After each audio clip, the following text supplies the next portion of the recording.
Brew, how concerning was this loss? Not concerning, frustrating. Oh, good. Okay. Exasperating. Yeah. Because this is what they do.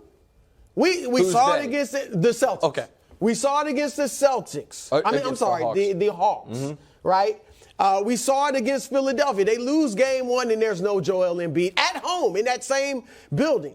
All right. Then they drop, they fall behind 3-2. In fact, last year, in this very series against Miami, or this very round, they lost game one to Miami. After a 13-point lead, by the way, similar to this. So they have this frustrating habit of taking their foot off the gas, losing their sense of urgency, getting complacent, and that is what is frustrating. Now, why it's not too concerning is for those reasons I mentioned. They were down 1-0 last year to Miami. All right, they had to win a game 7 last year in Miami. In fact, they have a better road record in the playoffs this year than home record. Yep. And we all know, and I think you guys we saw it. Jayson Tatum and hence the Celtics do play better with their backs against the wall. Now, I wish they wouldn't put their backs against the wall, but they do. So it was frustrating more than anything, but not too concerned. You weren't worried about Tatum's turnovers? You know he had 100 turnovers last year in the playoffs? Yeah, I keep that hearing it feels like the big moments come and he gets a little nervous and starts pump faking and Game traveling. 7 wasn't a big moment. Well, but so hold on. The backs against the wall thing, down, sometimes yes, sometimes no. Down 3-2 on the road in an elimination game a week ago is back against the wall, and Tatum was 1 for 13 to start that game. Well, how'd he finish? No, he finished strong. All right. But guess that what? erases all that 1 for 11. Right, but the only reason he had that opportunity was because Philly couldn't get out of its own way. And Doc Rivers and James Harden are not walking through that door. Instead, it is Eric Spoelstra and it is Jimmy Butler. And I've got to tell you, this is right now shaping up to be remember the Pats' first Super Bowl victory. Oh. Bill Belichick's defense against Mike Martz's offense. It was an all-time coaching mismatch going into that game. That's what this is shaping up to be. Well, Eric Spoelstra against Joe Mazzulla is not a fair fight. Belichick at the game. And guys, we know that by the way, also, I couldn't help, and I'll get to the Mazzulla stuff in a moment, I couldn't help but watch some of these Tatum turnovers and say, man, very smart man yelled at me 6 hours before the game telling me what a great ball handler Jayson Tatum was. Didn't feel... Those weren't ball Okay, well, the first one definitely was. The second one, he left his feet. He traveled, but those weren't ball handling. Okay, I'm going to... His handle's better than Jimmy Butler. Okay, if it is, it's the only part of his game at the moment better than Jimmy Butler's. But we'll get to Jimmy in a moment. Right now, the Celtics... They're starting fourth quarters with Peyton Pritchard. They can't protect home court at all. You said they're better on the road, so be it. There are 4 teams left in these playoffs, guys. You know how many home games the Heat have lost? We can show you the graphic, because it's 0. Nuggets, 0. Lakers, 0. The Celtics, and it's a trend dating back to last year. They finished last year's playoffs 4-6 at home in their final 10 playoff games. And yet they won the East. They did win the East. That's because they're just relaxed? No, What do you think it is? I think that Shaq said something interesting after the game, where he said to Charles, he said, were you ever worried you were going to lose a home playoff game? And they both instantly said, absolutely not. Now, obviously, they did. But his point was, we went into those games feeling like it's impossible to beat us. That part of the alpha, best player in the league mentality is what I think Tatum doesn't quite yet have. Maybe it's because he's only 25. Maybe it's his disposition. But, Brew, 0, you know what's more concerning than 4 turnovers? 1 assist? Well, that part's not, he's never been a great playmaker. But 4 second-half shots. 0 in the fourth quarter. Some of that's on Tatum. Some of it's on his teammates. A lot of it's on Mazzulla.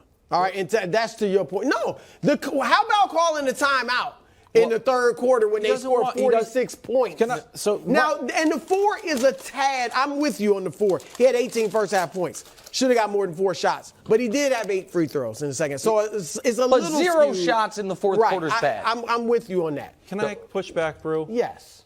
He came in 4th in MVP voting, right? Right. If Luka didn't get any shots, we'd be like, Luka should demand the ball. That's happened. If Especially Giannis when didn't Kyrie get got shots, there.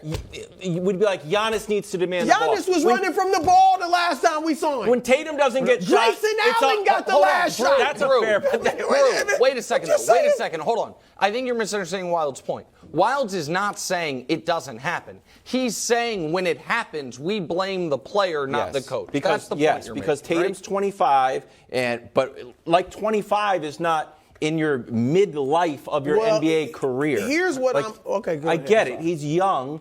But we don't treat Luka this way. We certainly don't treat LeBron this way. If Joker goes over, we rip Joker. Tatum just kind of He had 30. I'm not saying he doesn't deserve criticism, but we didn't destroy LeBron 2 nights ago when he had 26 but 2 bad turnovers at the end, or a bad turnover and a missed 3. It's sort of the passivity apathy, at times. But the reason we don't. That's why it's frustrating. But the reason we don't. We don't necessarily lay it all on Tatum, is because it is clear their coach doesn't know what he's doing. That's the thing. If Udoka was coaching him, I think it'd be a different story. And again, people, the Wildes and others think I'm being unfair. I feel badly in this regard. He's 34 years old, and one day maybe he'll be a good NBA head coach. He was not supposed to be head coach this year. They had a guy who could take over for Udoka if Udoka left. His name's Will Hardy. He got poached. He wasn't even on the bench. He was behind the back bench. Exactly. Yes. He wasn't on the front bench. Damon Stoudemire left. Udoka leaves in cloudy scandal. Will Hardy gets poached away. He gets foisted into this. And here's the bigger problem. We can play you some of his press conference. He is pressing. And he is defensive, and he is anxious. He, in the press conference, wanted to make it very clear. Won 3 of the 4 quarters, and we were prepared. You know how I know it? Because it was a 7-minute-long press conference, and it's about all he talked about. Listen to some of these clips. So the thing is this. You can't say, it was all good except for that moment of the play, Mrs. Lincoln, when you lose the quarter by 25 points, and that's why you lose the game. Also, you're right. He has tried to have the Phil Jackson mentality of let him play through it. Yeah. That works if you have Michael Jordan or Shaq and Kobe. I don't know that it is what we saw in this game. That was bad. Was a 46-point quarter by Miami that flipped a 13-point deficit into a 12-point lead. And then the beginning of the fourth. The best coach in basketball saw his team give up a 7-0 run to start the quarter, immediately called timeout, got a good shot, and reset things. If coaching matters at all in professional basketball, this is as big of a mismatch as you can have, and I think it's very bad news for Boston. Just quickly, your response here. Here was Marcus Smart. He was asked about the timeouts. Joe can call a timeout, and then what? We come out and do the same thing? No. It's on us. Do you buy that, bro? No, I mean, I buy. You want to call him timeout? Yeah, he needs to call a timeout. 46 points. Wildes, at the very least, calling it. You know what happens after timeouts? You get a good shot, almost always get a basket, calm things down, stem the momentum. There's a reason coaches call them. I know. He's not calling them. That's his thing, though. Okay. He's not doing it. Let me say, here's another reason I'm not too concerned, though. Miami shot 51% from 3. All right, that is uncharacteristically good. They were the 4th worst three-point shooting team in the league. They've been better in the playoffs, but still. And then Boston shot 34% from 3, which is uncharacteristically bad, well below what they usually shoot. And they only got 29 threes. Now, I'll credit Miami for running them off the three-point line, but that's what they did against Philly when they lost the first game. They didn't take a lot of threes. They usually take as many as anyone in the league. So it took all of that, and it still was a 7-point game. Philly didn't have the man that we're about to talk about, though. Okay. Meanwhile, surprise, did Jimmy Butler prove he's the best player in this series? No. He was certainly the best player last night. What does he have to do to prove it? Win the series and play this way throughout the series. That's what he has to do. So last, because it don't matter. Jimmy Butler's not a better player than Jayson Tatum, and he won't go down as a better player than if they don't win this series. What he's got to do is continue playing this well. He was great, and Jimmy Butler has arguably more heart and grit than anyone in the league. Sure. He is an absolute dog, and if your boys in Philly had kept him, they might have a title by now. Agreed. Or certainly on their way. And if you're not a dog when you go against him, you will cower in his presence. Now, I'm not saying that's what happened to the Celtics. I don't think they do that. They beat him last year. But I'm just saying he has a force of will that is incredible. But Jayson Tatum, you said it a minute ago, finished fourth in the MVP That's a different voting. discussion. Who's the better player in the series? If LeBron was in this series with him, would you say he's better than LeBron? Who are we talking about? Jimmy Butler. Then present LeBron? Maybe. Well, But that's maybe. well, hold on. Embiid finished first in MVP voting. In the playoffs, Jimmy is better. Wildes. Let's just flip them.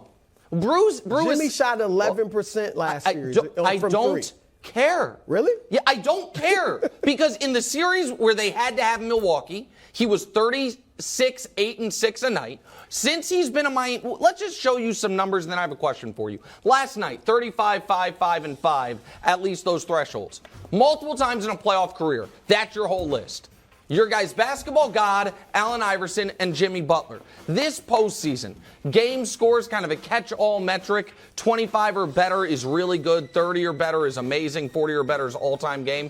Only Jokic has more this postseason. What about since he's been with the Miami Heat? Big-time playoff games, 35-point games last 4 years. He leads the NBA.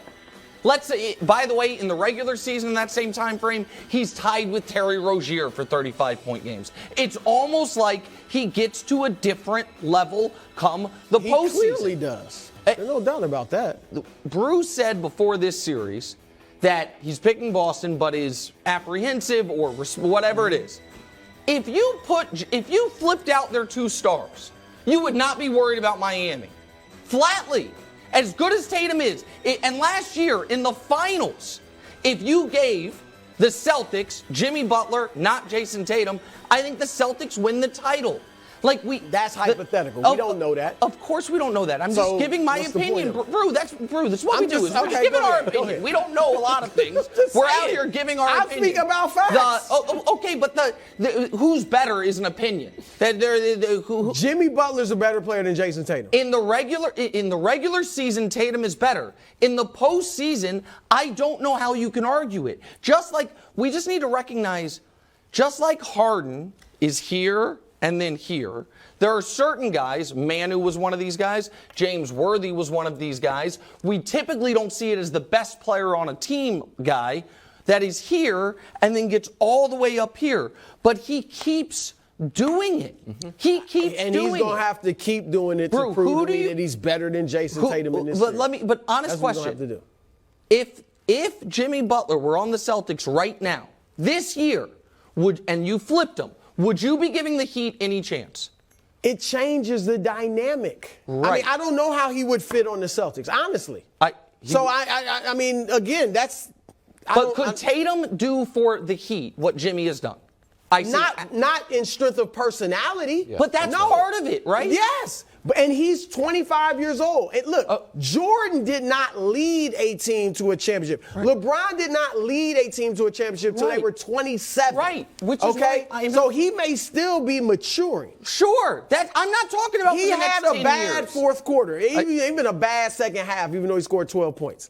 But is that going to make me say Jimmy Butler now is the best player in the series? No, it's not about being anti-Tatum. It's about the fact that Jimmy Butler, this postseason, only Jokic has been as good as him.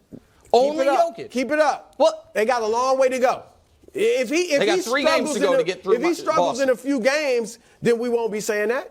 Okay. So let's see him deliver. Okay. Up next. Thanks for watching. Subscribe here to get more from the show and to check out clips from other shows on FS1.